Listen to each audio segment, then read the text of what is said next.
Welcome, dear students.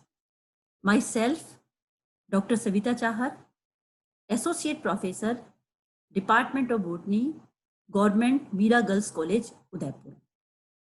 Today, we are going to study about the second phase of karyokinesis, that is metaphase.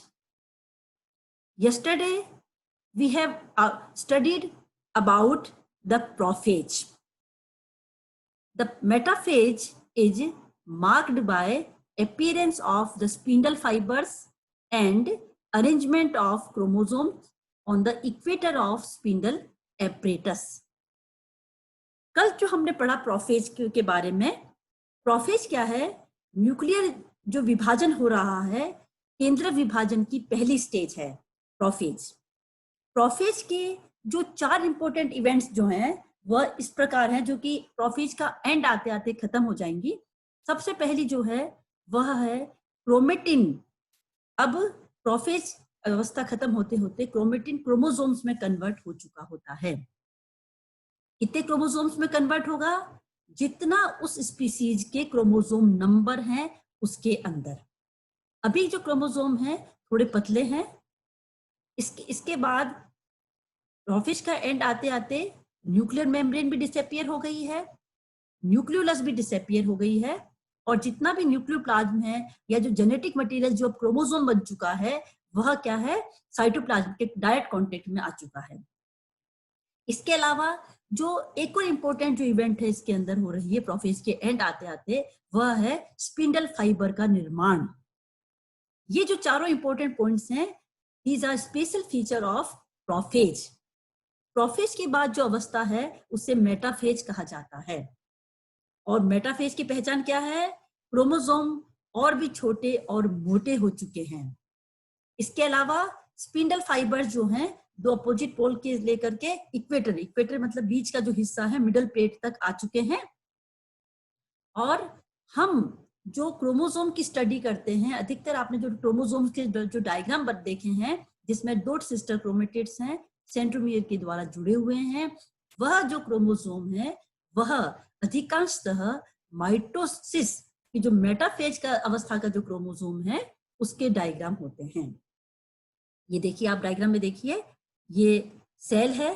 अब आप यहाँ पे देखिए कि कहीं पर भी न्यूक्लियस साइटोप्लाज्म से अलग नहीं है, क्योंकि न्यूक्लियर मेम्ब्रेन डिसअपियर हो चुकी है, न्यूक्लियोलस भी डिसअपियर हो चुकी है।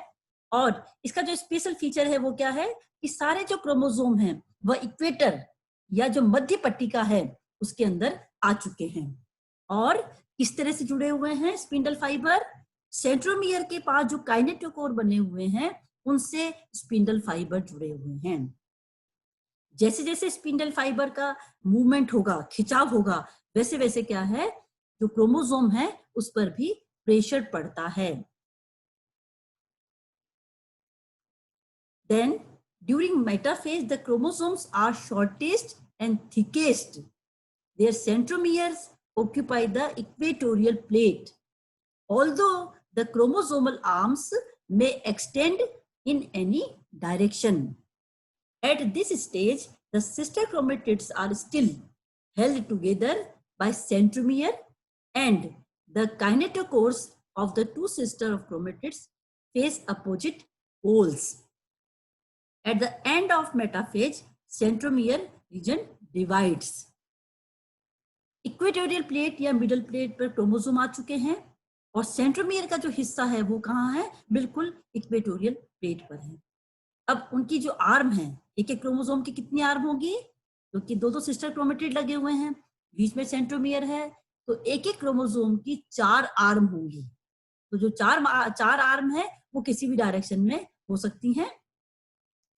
इसके अलावा एंड अब क्या होगा? मेटाफेज का एंड आते आते सेंट्रोमियर वाला जो हिस्सा है वह डिवाइड होगा, उसमें विभाजन होगा। Then next stage is the anaphase. The anaphase begins with the synchronous splitting of each chromosome into 2 daughter chromosomes, each with 1 centromere and 1 chromatid. then these daughter chromosomes moved to opposite poles of the cell. Anaphase के दौरान students एक ऐसी महत्वपूर्ण घटना घटती है जिसके कारण इस अर्थ पर हर इंडिविजुअल का अपना एग्जिस्टेंस है, और वो घटना ये है कि एक एक क्रोमोसोम जो मेटाफेज में एक एक क्रोमोसोम कैसा है, बहुत छोटा हो गया है, मोटा है, 2 क्रोमेटिड्स हैं, and these chromatids of a single chromosomes are called sister chromatids, और आपस में किससे जुड़े हुए हैं, सेंट्रोमियर से जुड़े हुए हैं। ये जो सेंट्रोमियर वाला हिस्सा है इसका विभाजन होगा।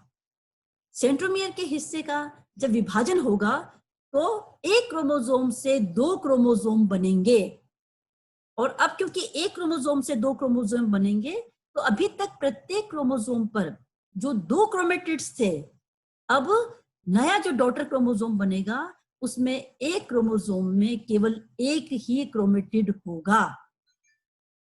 यहां पर हम ये बताते हैं कि कई बार पूछा जाता है what is the main difference between metaphasic chromosome and anaphasic chromosome. तो सबसे इंपॉर्टेंट डिफरेंस यहां पर क्या है, the metaphasic chromosome has 2 chromatids while the anaphasic chromosome has a single chromatid।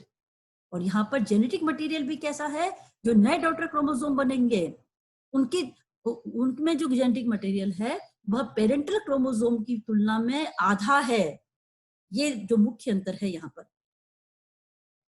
अब जैसे मान लो फॉर एग्जांपल हम ह्यूमन बीइंग का मान लो लेते हैं, 46 क्रोमोसोम प्रेजेंट है उसके अंदर। अब एनाफेज के समय जो 46 क्रोमोसोम है वो उनका क्या है, स्प्लिटिंग होगी, और उनसे प्रत्येक क्रोमोसोम से 2-2 क्रोमोसोम बनेंगे। तो एनाफेज के समय एक कोशिका के अंदर, एक ह्यूमन कोशिका के अंदर 92 क्रोमोसोम्स होते हैं, जिसमें अब 46 जो क्रोमोसोम है जिसमें प्रत्येक में एक एक क्रोमेटिड है, वो 46 एक अपोजिट पोल की तरफ जाएंगे और 46 जो है वह दूसरे अपोजिट पोल के अंदर जाएंगे। इसीलिए जो मैंने अभी आपको बताया कि बहुत महत्वपूर्ण घटना क्या है, अगर इनका स्प्लिटिंग नहीं होती तो आधे आधे क्रोमोसोम बढ़ जाते, ठीक है ना, तो 21 या 22 क्रोमोसोम एक तरफ जाते तो उसका एग्जिस्टेंस ही खत्म हो जाता स्पीसीज का। तो अब 46 क्रोमोसोम जो है दोनों ही अपोजिट पोल की तरफ मूवमेंट करेंगे। और एनाफेज का जो इंपॉर्टेंट फीचर क्या है कि अब जो क्रोमोसोम है वह 46 क्रोमोसोम अपोजिट पोल की तरफ जाएंगे और 46 अपोजिट पोल की तरफ जाएंगे। और किस तरह से जाएंगे, सेंट्रोमियर से स्पिंडल फाइबर जुड़े हुए हैं, स्पिंडल फाइबर का खिंचाव होगा, उसके कारण क्या है, क्रोमोसोम का भी मूवमेंट होगा। Then these daughter chromosomes moved to opposite poles of the cell. The chromosomes of anaphage had single chromatid। अभी मैंने आप लोगों को बताया ना, the poleward movement of chromosomes is due to shortening of kinetochore microtubules, tubulin जो हमने कल बात की थी।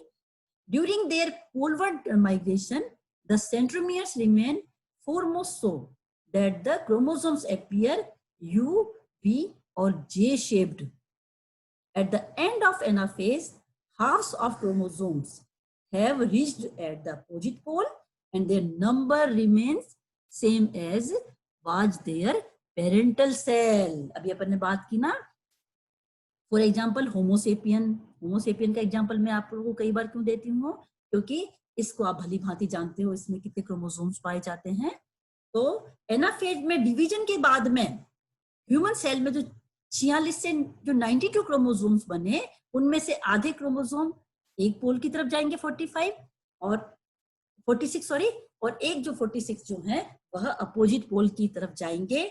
और जब एनाफेज का एंड आ जाएगा तब दोनों ही पोल पर 46 क्रोमोसोम्स जा चुके होते हैं। और पेरेंटल कोशिका जो हम लेके चले थे उसमें क्रोमोसोम नंबर कितना था, 46 था। तो इस तरह से देखिए कि आगे जाते जाते जो एनाफेज का एंड आएगा उस समय ये सारी इवेंट्स हो चुकी होंगी। Then our next step is telophase. The end of polar migration of daughter chromosomes marks the beginning of the telophase. The telophase results in the formation of two daughter cells as the result of the following changes. The chromosomes begin to uncoil and gradually start disappearing. The RNA synthesis restarts, causing the nucleolus to reappear. The nuclear membrane reappears around each group of chromosomes to form two daughter nuclei. Telophase की क्या पहचान है? Telophase की शुरुआत कहां से होगी? Anaphase का एंड. एनाफेज का एंड क्या हुआ? Migration of half the chromosome at the opposite pole. 46 गुणसूत्र दोनों तरफ पहुंच गए. इसके बाद टीलोफेज स्टार्ट हो जाएगी. टीलोफेज में क्या होगा कि अभी तक जो कैरियोकाइनेसिस का जो हिस्सा था, क्या था कि एक केंद्रक से दो केंद्रक बनेंगे. अब धीरे धीरे, अभी केंद्रक पूरे नहीं बने क्योंकि अभी तो क्रोमोसोम पहुंचे हैं. अब इसकी क्या पहचान है कि धीरे धीरे जो क्रोमोसोम्स थे अब पुनः क्या है, क्रोमेटिन बनाएंगे. इसके साथ ही साथ जो न्यूक्लियोलस केंद्रिका प्रोफेज के शुरुआत में डिसअपियर होने लगी थी और एंड आते आते डिसअपियर हो चुकी थी, उसका पुनः निर्माण होगा. और इसका पुनः निर्माण कौन करेगा? न्यूक्लियोलस का पुनः निर्माण मैंने आप लोगों को जब क्रोमोसोम्स पढ़ाए थे उसमें बताया था कि क्रोमोसोम के कुछ क्रोमोसोम्स के ऊपर NOR न्यूक्लियोलर ऑर्गेनाइजर रीजन पाए जाते हैं जो आगे जाकर के न्यूक्लियोलस का निर्माण करते हैं. इसके साथ ही साथ जो न्यूक्लियर मेम्ब्रेन प्रोफेज का एंड आते आते गायब हो गई थी, उसका भी पुनः निर्माण होगा. तो टीलोफेज का एंड आते आते ये देखिए आप लोग, दिस इज द सेल. इसके अंदर कैरियोकाइनेसिस के बाद दो न्यूक्लियस बन चुके हैं और आप देखिए एक अपोजिट पोल है, ये दूसरा अपोजिट पोल है. और यहाँ पर जो क्रोमोसोम थे धीरे धीरे क्रोमेटिन में कन्वर्ट हो रहे हैं. न्यूक्लियर मेम्ब्रेन भी रीअपियर हो चुकी है, न्यूक्लियोलस भी रीअपियर हो चुका है. लेकिन अभी तक केवल केंद्रकों का विभाजन हुआ है. So this is the end of karyokinesis. Karyokinesis के एंड होते ही इसके बाद में साइटोकाइनेसिस जो है वह स्टार्ट हो जाता है.